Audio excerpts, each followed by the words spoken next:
I've been asked countless times over the past few years how I make smooth fuselages for my custom LEGO passenger planes, and most of the time I usually respond by saying, well, there's no one-size-fits-all solution for this. It's a complex issue and it varies differently from plane to plane. Although in this video I'm going to try my best to show you some of the techniques and tricks that I use to achieve a smooth fuselage on my planes, so hopefully you can do the same for yours. Let's get into this. Start out with a fairly common design for a narrow-body aircraft, one that you will see used on my 737 and 727 models. For this fairly simple design, you just take a couple of 2x3 curve slopes, or 1x3, whatever floats your boat, connect them with a 2x whatever plate, tack a couple of brackets underneath on their sides. You could then take a couple of hinged bricks, make sure that they're in the proper position, and then finally you can mount some 2x4 or 1x4 curve slopes on top of this. This is a very simple design, although it is very effective at creating a smooth fuselage look.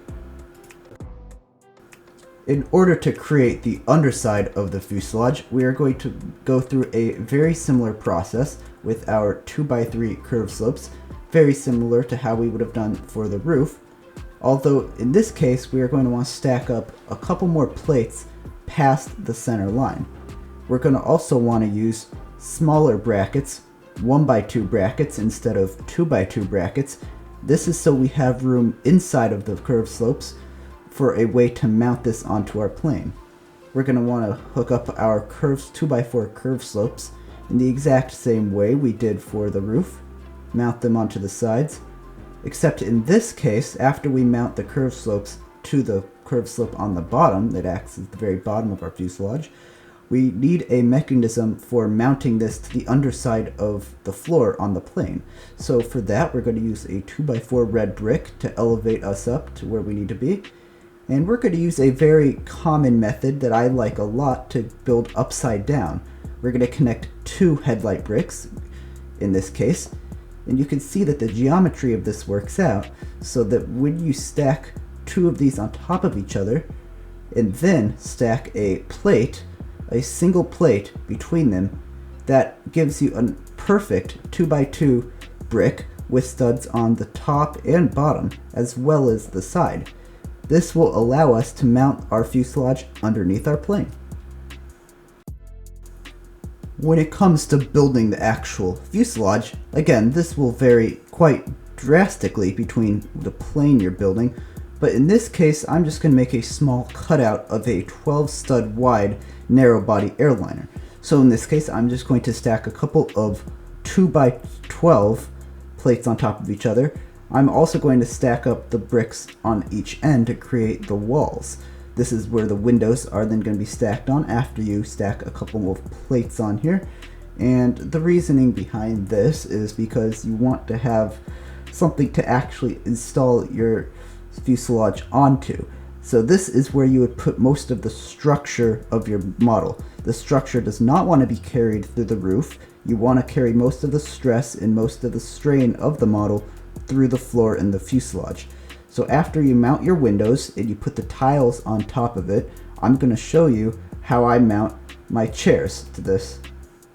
So the first thing we're going to do is we're going to want to mount the jumper plates and regular plates on the floor. So I'm just going to start with the aisle so we have a bearing of where we are. I'm going to put a couple of 1x2 tiles. These can be 2x2 tiles, but in this case I wanted to use 1x2s.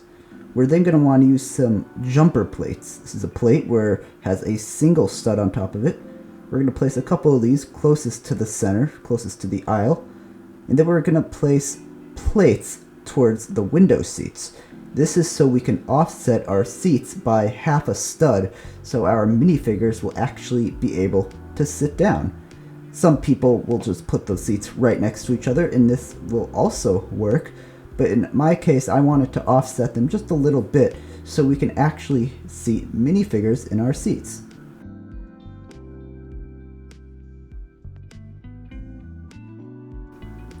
To actually build the seats, it's a fairly simple and straightforward but very effective mechanism.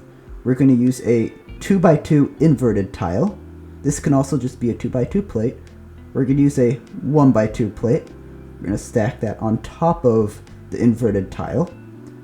We're then going to want to put a 1x2 tile on top of that plate. This can be a couple of cheese slopes or a tile depending on what you want your headrest to look like. From this point, we're just going to place a tile onto the inverted tile.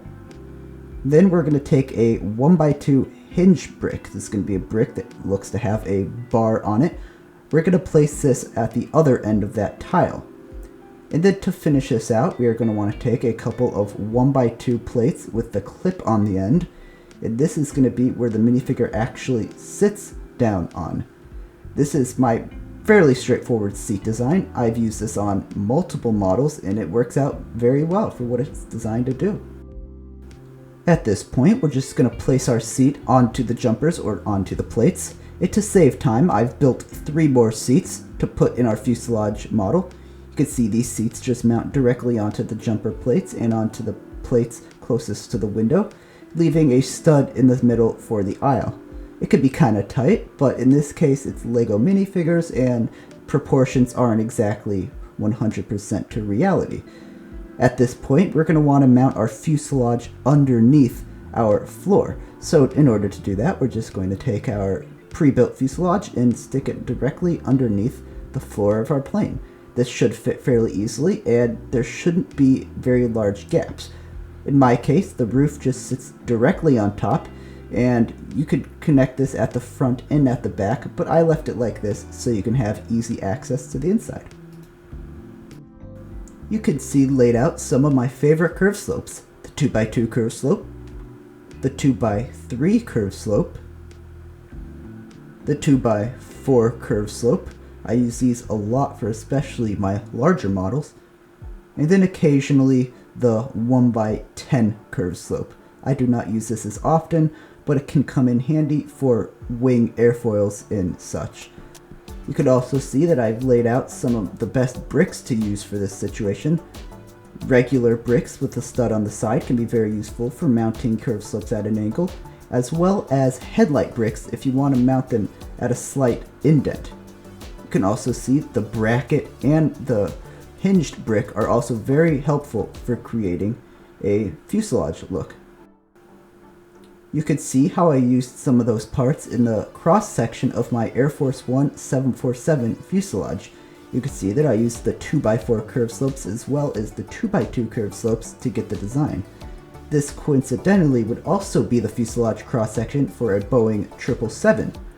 If you want to design one for your plane, you're going to have to find out what the diameter of the fuselage is and create and design your own cross section. One tip I can provide is make sure your curve slopes line up smoothly. The curve slopes on the left are aligned properly, whereas the ones on the right are not. You can see that the curve slopes on the left make a smooth arc, whereas the ones on the right do not make a smooth arc, and they instead look more lumpy and not as smooth. I see this mistake made quite often when people try to make fuselages, and I just wanted to point it out so you guys can learn from it. That's all I really have for this video. This is the first time I've done a tutorial video in quite a long time, so let me know in the comment section below if this is something you guys like and if you want to see more videos like this. If you do, let me know what you would like to see so I can make some more in the future. That's all I really have for this video. I hope you enjoyed it. Bye for now.